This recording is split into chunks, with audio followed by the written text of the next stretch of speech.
أعوذ بالله من الشيطان الرجيم بسم الله الرحمن الرحيم الحمد لله رب العالمين وصلى الله على سيدنا محمد وآله الطيبين الطاهرين.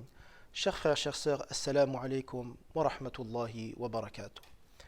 Il nous a été rapporté que le messager d'Allah sallallahu alayhi wa alihi wa sallam a dit à l'approche du mois de Ramadan le sermon suivant.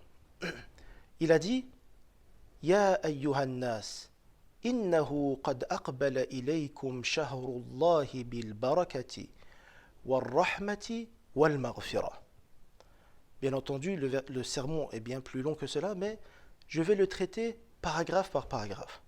Dans ce paragraphe, Rasulullah sallallahu alayhi wa alihi wa sallam nous dit: Ô vous les gens, voici venu à vous le mois d'Allah par la bénédiction, la miséricorde et le pardon. Alors, de cette parole du messager d'Allah sallallahu alayhi wa sallam, on retient que le mois de Ramadan porte trois sortes de fruits différents, trois sortes de bénéfices pour celui qui aura jeûné comme il le faut. Premier des bénéfices que le croyant va en tirer du mois de Ramadan, c'est la bénédiction, al-baraka. Alors qu'est-ce que c'est que la bénédiction? Al-baraka qu'on traduit par bénédiction ou qu'on peut traduire par bienfait. Ce sont les bienfaits que Allah subhanahu wa ta'ala va nous donner. Alors il faut savoir que si l'on retourne dans la signification du mot baraka dans la langue arabe, on verra que ce sont des bienfaits, mais des bienfaits stables et durables. Par exemple, Allah dans le Coran dit: Bismillahir Rahmanir Rahim, وَلَوْ أَنَّ أَهْلَ الْقُرَىٰ آمَنُوا وَاتَّقَوْا لَفَتَحْنَا عَلَيْهِمْ بَرَكَاتٍ مِّنَ السَّمَاءِ وَالْأَرْضِ. Allah subhanahu wa ta'ala dit: et si les gens des cités avaient cru et craint Allah et étaient pieux, alors nous aurons fait descendre, nous aurons ouvert les bénédictions des cieux et de la terre. Donc, bénédiction, c'est-à-dire les bienfaits. Dans un autre verset, Allah subhanahu wa ta'ala nous dit: وَهَذَا ذِكْرٌ مُبَارَكٌ أَنزَلْنَاهُ. Et ceci, le Coran, est un rappel bénéfique, plein de bienfaits que nous avons fait descendre. Et donc, lorsqu'on parle de bienfaits dans la terminologie islamique, on parle surtout des bienfaits spirituels et des bienfaits dans l'au-delà. Et le mois de Ramadan, pour celui qui aura répondu à l'appel d'Allah subhanahu wa ta'ala pendant ce mois, en tirera les bienfaits spirituels pour lui, pour sa vie spirituelle ici-bas, mais aussi dans l'au-delà. Deuxième fruit et deuxième bienfait et deuxième bénédiction apportée par le mois de Ramadan, ar-Rahma, la miséricorde. La miséricorde, chers frères et chères sœurs, qui est la base de notre religion. Tous les jours, tous les croyants disent je ne sais combien de fois Ar-Rahman Ar-Rahim. Bismillahir Rahmanir Rahim.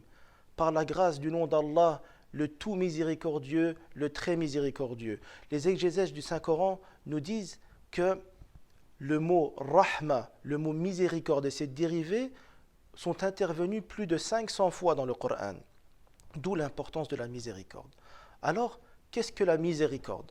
La miséricorde, pour faire court, on dit que c'est la bonté, et le pardon et la grâce d'Allah subhanahu wa ta'ala envers les croyants et envers les non-croyants aussi. Il ne faut pas oublier que Ar-Rahma, on a deux sortes de Rahma. Ar-Rahma Ar-Rahmaniya et Ar-Rahma Ar-Rahimiya.